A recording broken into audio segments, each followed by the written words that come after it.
नमस्कार दोस्तों, मैं सौरभ जीएस दुनिया में आप सबका एक बार फिर से स्वागत करता हूं। हम लोग क्लास 6 के लिए एनसीईआरटी में जियोग्राफी को पढ़ रहे हैं और जियोग्राफी फर्स्ट चैप्टर के ये पार्ट 3 है। तो आइए इसके आगे की सीरीज़ को हम देखते हैं। हम लोग अपने चैप्टर शुरू करने से पहले एक कोटेशन के साथ अपने चैप्टर की शुरुआत करते हैं। तो आज का कोटेशन है, सबसे बेहतरीन नज़र वो है जो अपनी कमियों को देख सके, क्योंकि नींद तो रोज़ खुलती है मगर आंखें कभी कभी ही खुलती हैं। बहुत अच्छी बात कही गई है इन्होंने कि अपनी कमियों को जो व्यक्ति पहचान लेता है वो बात तो समझ लियो उसकी समझ में है। क्योंकि क्या है कि नींद से तुलना की गई है कि नींद तो रोज खुलती है मगर आंखें कभी कभी खुलती है जो है। तो इसी कोटेशन के साथ हम लोग आगे अपने चैप्टर की तरफ चलते हैं। आइए देखते हैं। हम लोग का आज जो मेन टॉपिक है, इसमें पहला टॉपिक है, ये क्या है, सैटेलाइट। सैटेलाइट के बारे में हम लोग यहाँ पर अध्ययन करेंगे और सैटेलाइट के बारे में जानेंगे। तो क्या कह रहा, the word satellite is derived from the Latin word derived from Latin word satellite meaning a campaigning और एन अटेंडेंट। मतलब वर्ल्ड सेटेलाइट जो शब्द, ये जो शब्द सेटेलाइट मतलब उपग्रह, जो शब्द है ये लैटिन भाषा का शब्द है और meaning accompanying of attendant, attendant के रूप में इसको क्या है लिया गया है। Satellite are small celestial body that revolve around the planet and accompany them in their revolution around the sun. Satellite are small celestial, satellite जो है एक छोटी खगोलीय कक्षा है, that revolves around the planet, मतलब प्लैनेट ग्रह की भांति हुए घूमती है, and accompany them their revolution around the sun, के चारों तरफ वो क्या करती, घूमती है। Like planet the satellite also do not have any heat और लाइट ऑफ देयर ओन। मतलब जो प्लैनेट की बात, जैसा कि ग्रह हैं, जैसे ग्रह हैं उसी की बात सैटेलाइट के पास भी कोई उसकी हीट मतलब ऊष्मा, लाइट मतलब कोई भी उसके पास प्रकाश नहीं होता है। They too reflect the light from the sun, ये चमकते, ये रिफ्लेक्ट मतलब परावर्तित, चमकते कैसे हैं, रिफ्लेक्ट द सन मतलब सूर्य की रोशनी के हिसाब से ये क्या करते हैं, चमकते हैं। The moon was only known satellite in the solar system until 1610। Moon मतलब 1610 ईस्वी में, 1610 ईस्वी में चांद एक सैटेलाइट, जो मून है वो चंद्रमा जो है एक सैटेलाइट के रूप में ज्ञात हुआ। हमारे सोलर सिस्टम का एक जो है ये चंद्रमा ज्ञात हुआ था कि ये उपग्रह हैं। यहाँ पे देखिए ये क्या है, today there are more than 100 known satellite in the solar system. मतलब आज के समय में 100 से भी ज़्यादा जो सोलर सोलर सौ हमारे सोलर सौर मंडल में 100 से भी ज़्यादा जो है क्या नाम है, सैटेलाइट है, मतलब 100 से भी ज़्यादा उपग्रह हैं। Except for mercury and Venus all the other planets have satellite. मतलब वीनस मतलब बुध और वीनस शुक्र, बुध और सुनक को, शुक्र को छोड़ दिए तो ऑल द अदर प्लैनेट, और सभी प्लैनेट्स के, सभी ग्रह के पास क्या है, उपग्रह है, सैटेलाइट्स क्या है। यहाँ पे ये देख लीजिए, ये अर्थ है और ये क्या है, ये क्या है, सैटेलाइट्स है, ये क्या है, उपग्रह, इसी प्रकार से है। आइए मैं आप लोग को कुछ और इमेजेस से इसको क्लियर करता हूँ। देखिए ये क्या है, हमारी अर्थ है, ये हमारी अर्थ है। यहाँ से मैं पेन ले लूँ, ये क्या है, ये हमारी क्या है, अर्थ है, ये हमारी अर्थ है। और यहाँ पर ये देख रहे हैं, ये देखिए अर्थ से लगभग 36,000 मीटर की दूरी पर जो है ये है। यहाँ से अगर कोई इतनी स्पीड से सर्कुलर है, यहाँ पे क्या इसी तरीके से जो मून है वो भी यहीं पर ये रहता है, और वो पृथ्वी का इसी तरीके से चक्कर लगा दिया है, क्योंकि हमारी पृथ्वी का जो एकमात्र उपग्रह है उसको क्या कहते हैं, मून है। ठीक है। तो ये देखिए सैटेलाइट ऐसे ऐसे ही ये जो है हमारी पृथ्वी सन का रोटेशन कर रही है और सैटेलाइट क्या कर रहा है, हमारी पृथ्वी कर रही है, या मून भी क्या कर रही है, हमारी पृथ्वी का जो है रोटेशन कर रही हैं। आइए नेक्स्ट देखते हैं यहाँ पे। अब हम लोग पढ़ेंगे मून के बारे में। मून, तो मून के बारे में हम लोग देखते हैं द मून। देखिए, as the sun is the brightest body in the day sky, similarly moon is the brightest object in the night sky. मतलब एज द सन मतलब दिन के समय में जो सबसे चमकीली हुई वस्तु है, सबसे चमकीली चीज है, वो क्या है, सूर्य है। सिमिलरली सामान्यतः उसी की भांति जो है रात के समय आकाश में जो सबसे चमकीली वस्तु है वो क्या है, वो क्या है, मून है, मून है। Although the diameter of the moon is about 1/4 of the earth diameter, still it appears almost as a big sun because it is closer to us than the sun। क्या करा, although यद्यपि जो moon है उसकी जो उसका diameter मतलब उसका व्यास है वो पृथ्वी के 1/4 भाग है, स्टिल ये सबसे ज़्यादा बड़ा दिखाई पड़ता है। क्यों, बिग द सन, सन की भांति हमको बड़ा दिखाई, क्यों, it is closer than to the sun, मतलब सन से ये क्या है, पृथ्वी मून जो है हमारी पृथ्वी के क्या है, काफ़ी करीब है, इसलिए it is about 3,84,400 kilometre from the अर्थ। ये पृथ्वी से कितने, 3,84,400 किलोमीटर ये दूर है पृथ्वी से हमारे। The reflect light to of the sun from the moon reach the earth surface in about 1.3 second. जो सन की रोशनी है वो मून तक कितने सेकंड में पहुंचती, 1.3 सेकंड में सन की रोशनी, जो सन की किरण होती है, रिफ्लेक्ट करके पहुंचती हैं। मून रीच द अर्थ मतलब मून से अर्थ तक के वो जो लाइट पहुंचती 1.3 सेकंड में।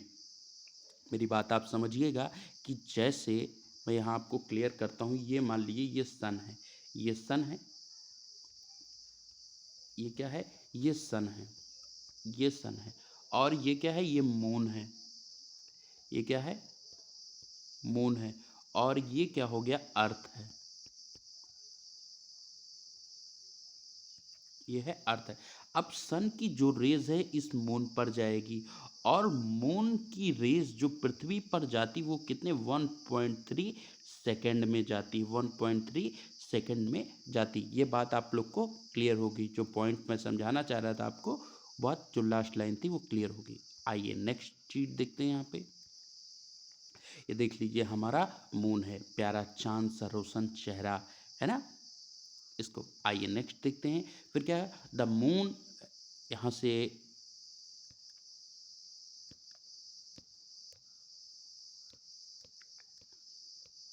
क्या कह रहा है, the moon goes around the earth is 27 days and 8 hour. मतलब मून जो चंद्रमा है, जो चंद्रमा ये हमारी पृथ्वी का कितने दिनों में, 27 दिन 8 घंटे में क्या करता है, एक चक्कर वो पूरा लगाए। At the same time also rotate once on its axis, at the same एक समय पे वो रोटेट करता है, वंस इट्स एट एक्सिस मतलब एक अक्ष पर वो घूमता है। The time taken from a single rotation and revolution around the sun is the same. That is why we are always the same side of the moon. Time taken जो समय लेता है सिंगल रोटेशन, एक single rotation का, उसमें क्या है, around the revolution,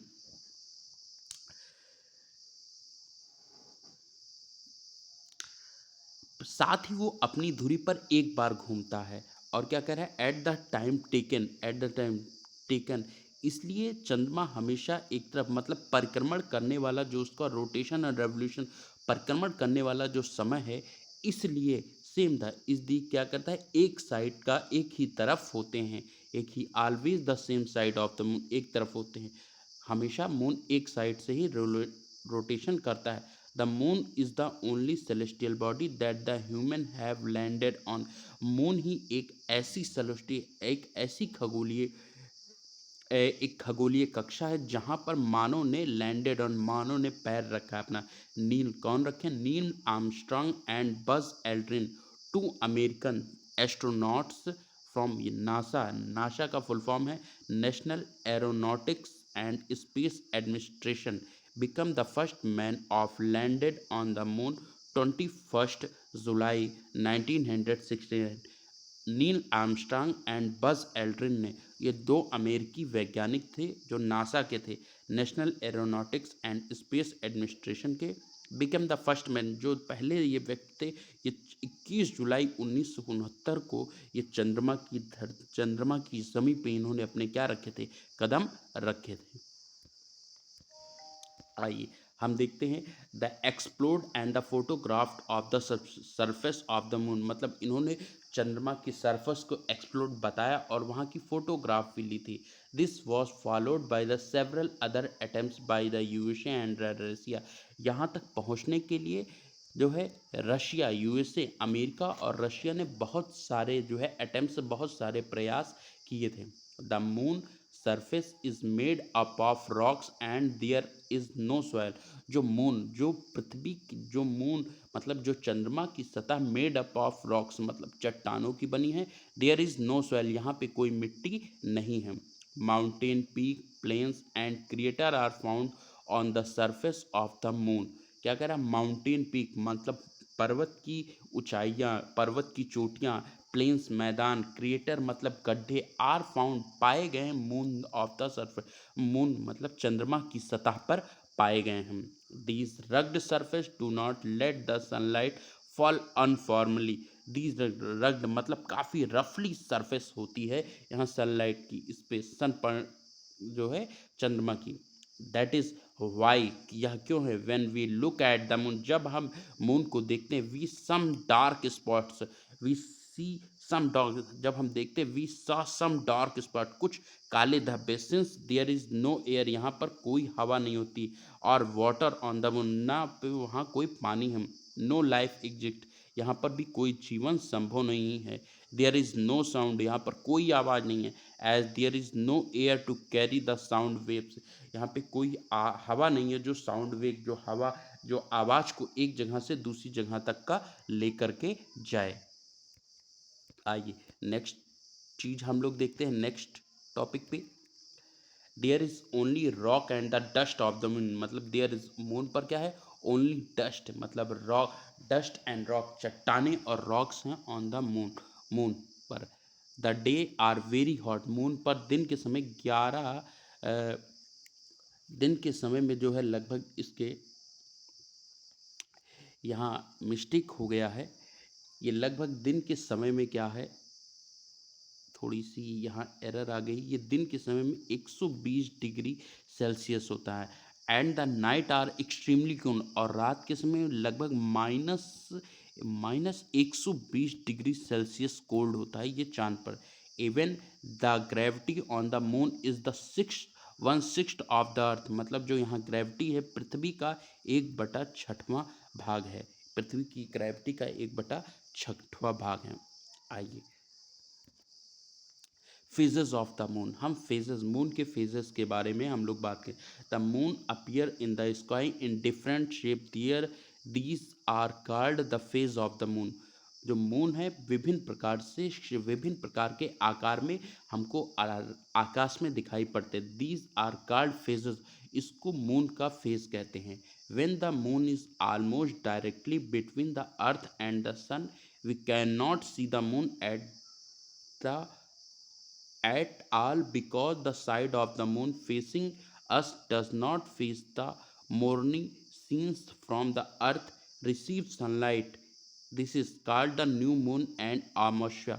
क्या कह रहा है यहाँ पे, बात कह रहा है कि when the moon almost directly, when जब जो है चंद्रमा अर्थ और सन के बीच में आ जाता है, we can not see moon, तब हम मून को, चंद्रमा को नहीं देख पाते हैं। बिकॉज, क्योंकि the side of the moon facing does not face morning, क्या कह रहा है, facing of the side face the moon, moon seen from the earth, moon क्या करता है, सीन नहीं दिखाई पड़ता अर्थ पे। रिसीव द सनलाइट, वो सूर्य की लाइट को रिसीव किया, दिस इज कॉल्ड, इस कॉल्ड, इसको क्या कहते हैं, न्यू मून या अमावस्या कहते हैं। A week later the half moon of first quarter phase occurs a week later, एक सप्ताह बाद क्या होता है, हाफ मून होता है एंड द फर्स्ट क्वार्टर, पहले क्वार्टर की अपेक्षा। Almost fortnight later the moon looks like a round disc, moon light बाद में मून लुक लाइक दिखाई पड़ता है एक डिस्क लाइक में, एक डिस्क लाइक में। Now called the full moon, उसको क्या कहते हैं, फुल मून और पूर्णिमा। It happens once in the month, एक माह में। The entire side facing the earth is lit up at the same time, the entire side facing the earth, ये अर्थ जो है एक साइड से फेस करता है, lit up at time। ये फेजेस ऑफ मून देखिए, पहले क्या था, यहाँ पे फुल मून था, फर्स्ट क्वार्टर में क्या था, यहाँ न्यू मून, देखिए सूर्य की, ये अर्थ है, यहाँ से आप देखिए क्लियर हो जाएगा आपको क्या है, सन है और अर्थ है। अब यहाँ न्यू मून, इस अवस्था को क्या कहते हैं, न्यू मून है, ठीक है।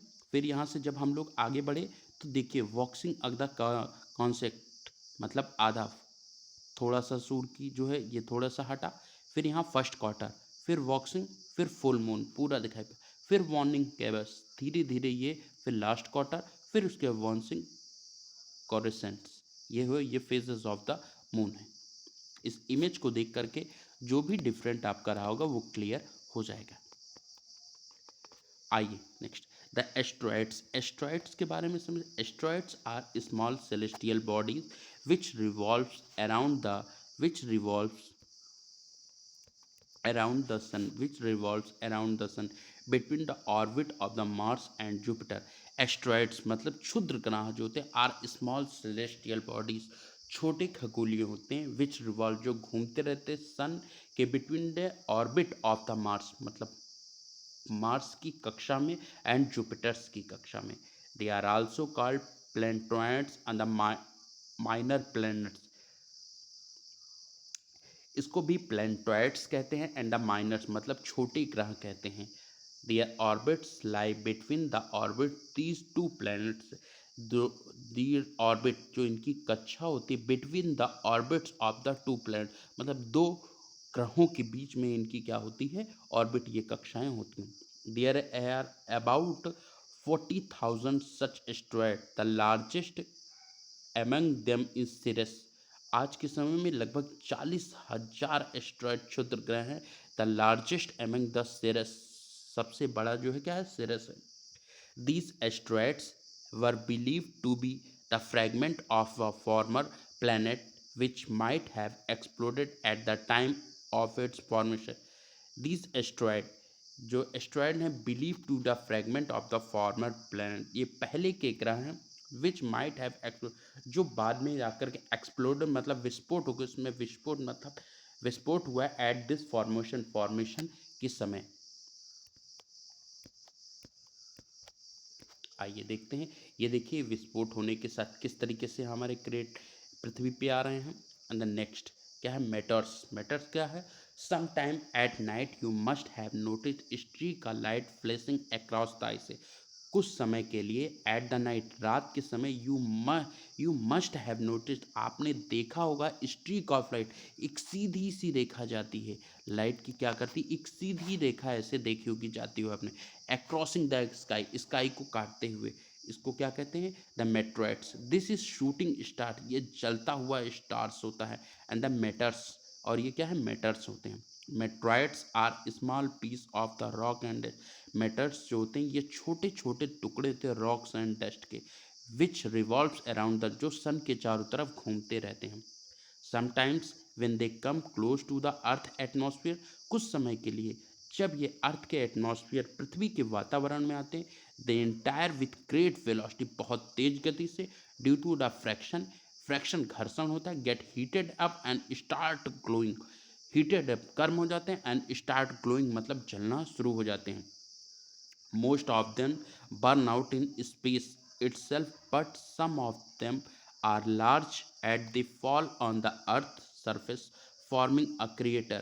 Forming a crater. क्या कह रहा है, मोस्ट ऑफ देम, ज़्यादातर जो स्पेस में क्या करते हैं, बर्न जल जाते हैं, बट सम टाइम, कुछ समय के लिए, लार्ज ऑन द, जो सबसे बड़े होते हैं, they fall on the earth, जब पृथ्वी पर गिरते हैं, the surface from a creator, मतलब जब पृथ्वी पे वो गिरते हैं तो क्या, क्रिएटर, एक क्रिएटर झील का निर्माण वो कर देते हैं, गड्ढे, क्रिएटर का मतलब क्या होता है, गड्ढा, गड्ढा बना देते हैं, they are then the called meteoroids, इसको क्या बोलते हैं, मेट्रॉइड्स बोलते हैं। इस, ये देखिए इस तरीके से होते हैं, जो हीट होते हैं इन अर्थ के एनवायरनमेंट में आते हैं तो बहुत तेज गति से जलने लगते हैं, और जब अर्थ पे गिरेंगे तो वहाँ क्या करते हैं, क्रिएटर्स का निर्माण कर देते हैं। ये देखिए मेटर्स एंड मेट्रॉइड्स के बारे में लिखा है, यहाँ पे आप इसको देख करके इसको जान सकते हैं। आइए कॉमेट्स, कॉमेट्स क्या होते हैं, कॉमेट्स के बारे में हम लोग देखेंगे। What is comets? Comets are glowing celestial bodies which revolve around the sun elongated orbit. Comets glowing. Comets भी क्या, कॉमेट्स एक चमकती हुई खगोलीय कक्ष बॉडी है, द रिवॉल्विंग, जो घूमती रहती है, अराउंड द सन, सन के चारों ओर, एलोंगेटेड ऑर्बिट, उसकी एक अपनी कक्षा होती है। They are mostly made up of dust, ज़्यादातर ये डस्ट, धूल से बने होते, आइस पार्टिकल्स एंड गैसेस, धूल, ice particles and gases. Most comets have the head and nucleus and a tail, most comet, ज़्यादातर कॉमेट्स के पास क्या, हेड, न्यूक्लियस एंड टेल होती है। They appears very bright star, ये प्रतीत होते बहुत चमकते हुए सितारे, with a massive shining tail behind them, tell behind them, इसकी टेल बिहाइंड देम, इसके पीछे। They grow when they come close to the sun, way grow, बढ़ते हैं, एंड when, जब दे come close to the sun, के करीब आते हैं। कॉमेट्स में पीरियोडिक और नॉन पीरियोडिक, कॉमेट्स जो होते हैं पीरियोडिक होते हैं एंड नॉन पीरियोडिक होते हैं। ये देखिए ये इस प्रकार से क्या है, कॉमेट्स हैं। और मैंने क्या कहा था, कॉमेट्स किस तरीके से, इसकी डस्ट की देख रहे हैं, यहाँ, यहाँ डस्ट की क्या है, टेल है, यहाँ डस्ट की टेल है।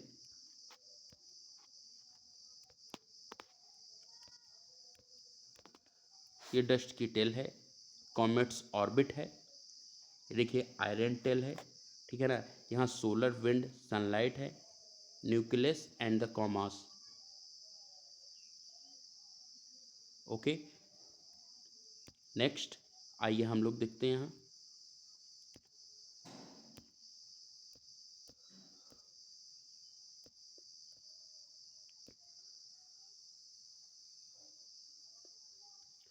तो थैंक यू दोस्त, शायद मेरी पीपीटी यहीं तक थी, और उसके बाद यहीं ये चैप्टर जो है क्या नाम, फिनिश होता है। इसके बाद के चैप्टर्स के लिए, इसके आगे नेक्स्ट चैप्टर इसी के बाद आएगा। Thank you.